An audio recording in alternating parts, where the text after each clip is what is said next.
rate of about... Minister Ramokgopa says the energy availability factor improved marginally to 0.7 percentage points, which represents 477 megawatts of power. The energy availability factor has remained stubbornly below 60% for some time.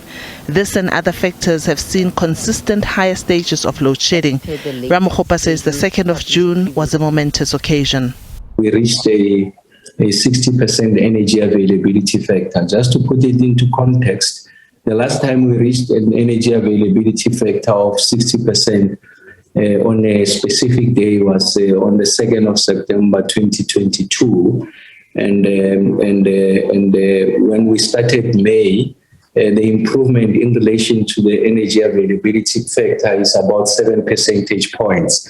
And to put the 7 percentage points into context is that on average, 1 percentage point increase represents about 477 megawatts.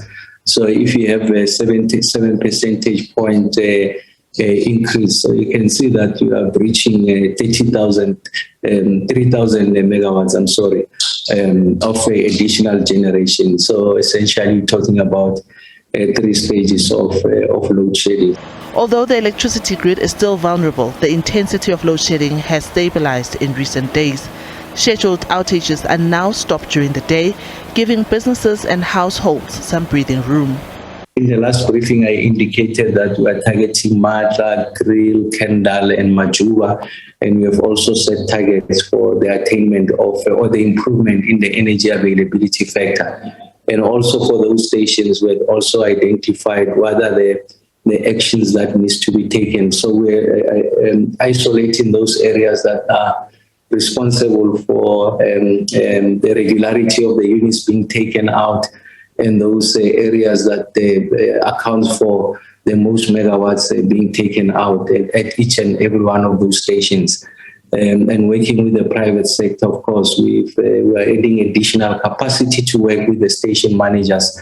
And how we're able to draw that capacity is relative to our diagnosis of the problem. So it's not just experts in a variety of areas, but it's experts in those areas. In a statement, the utility says compliance with the PFMA remains a priority. Kgosientsho, SABC News, Johannesburg.